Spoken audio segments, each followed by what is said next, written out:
America in 2009 earned a pre-tax income of $4.4 billion.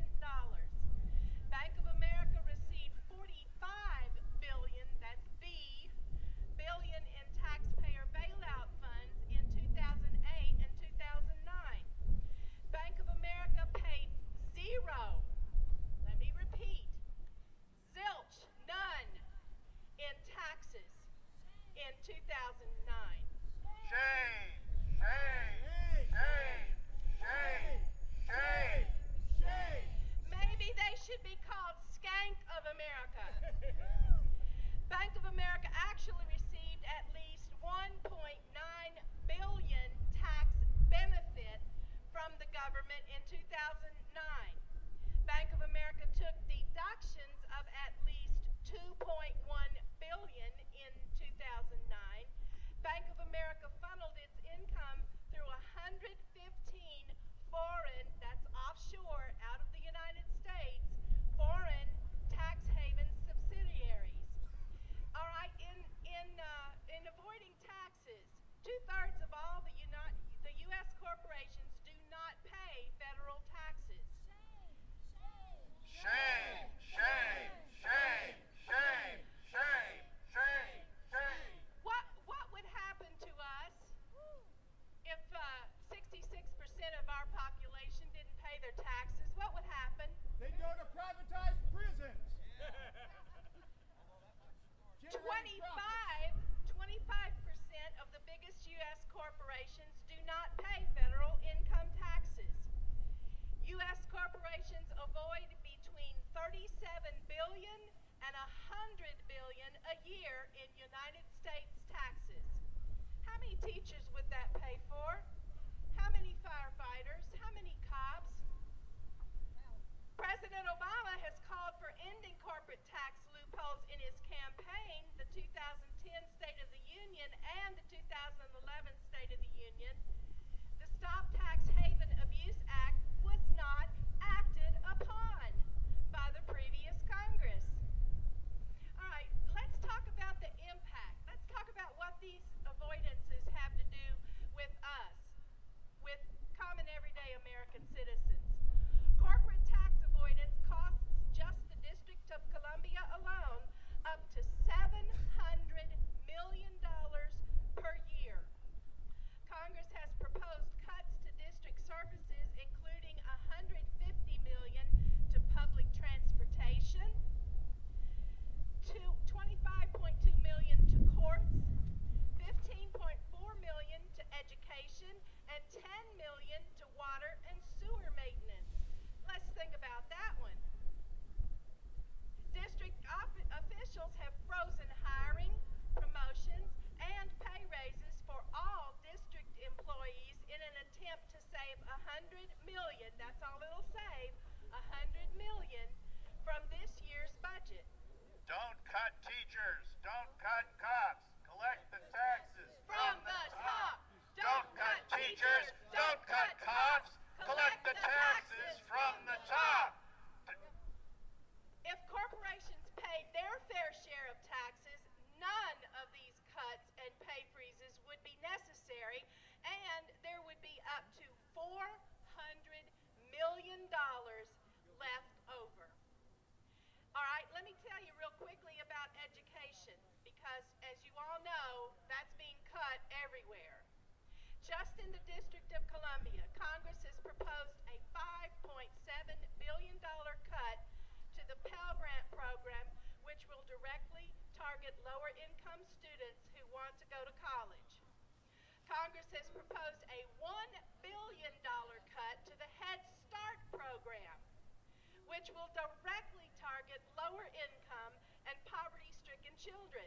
Get them while they're young. Congress has proposed a $700 million cut to Title I grants, and I happen to be a retired Title I teacher. I know how this affects our schools in Kentucky, where I'm from. It's just incredible. And will directly target children in lower-income school districts. College tuition has risen nearly 20% for students in just 2 years, making higher education unaffordable and saddling students with crippling debt. I pay, you pay, why doesn't B of A? I pay, You pay, why doesn't B of A? I pay, you pay, why doesn't B of A? If you'll indulge me a little, I have the letter that Michael Moore wrote on his website, and I think that it bears giving a little bit of attention since he started all this for today. Hang on just a second.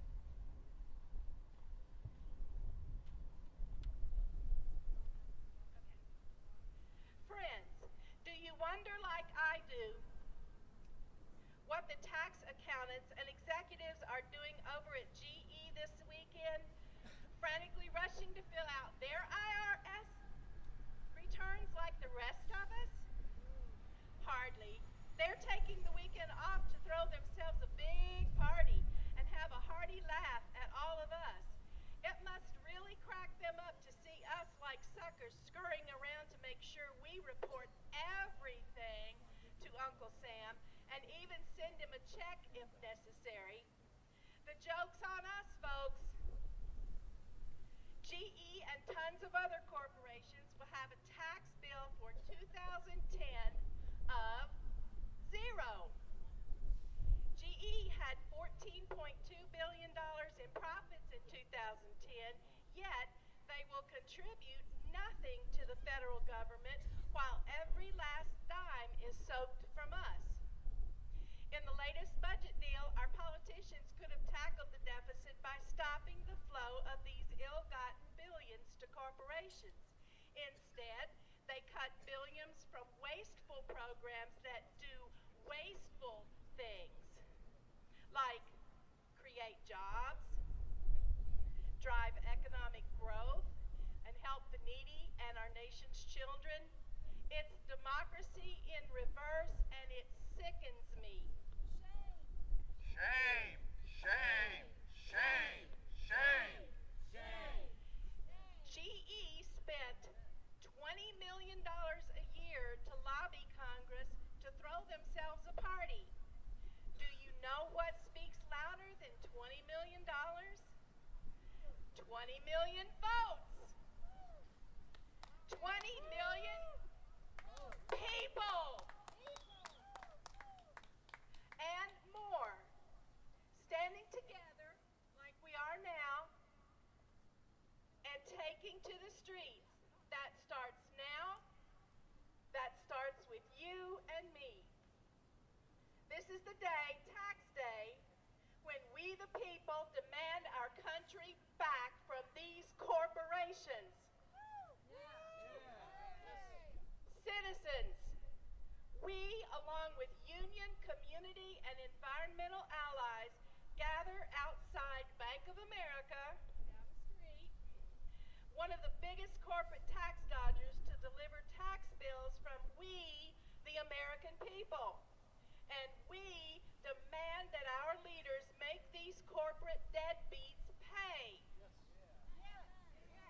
We're doing this because we don't buy the big lie that greedy teachers caused the crash on Wall Street, that the selfish firefighters sent millions of jobs overseas, that pregnant women, infants, and children are sending us into deficit. No, it was the big corporations that did this. It was the CEOs and the top 1% of the country. They bought the mortgage crisis. They made off with trillions of dollars from our economy.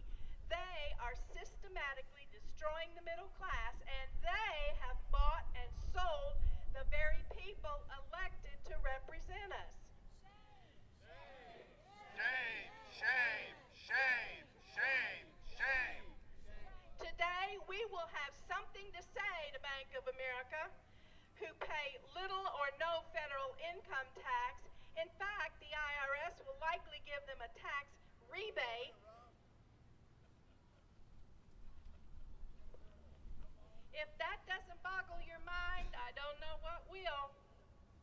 We are coming after you. We are stopping you, and we are going to get the money, jobs, and homes you stole from the people. This is your tipping point, Congress and corporate America. If you've never been to an event like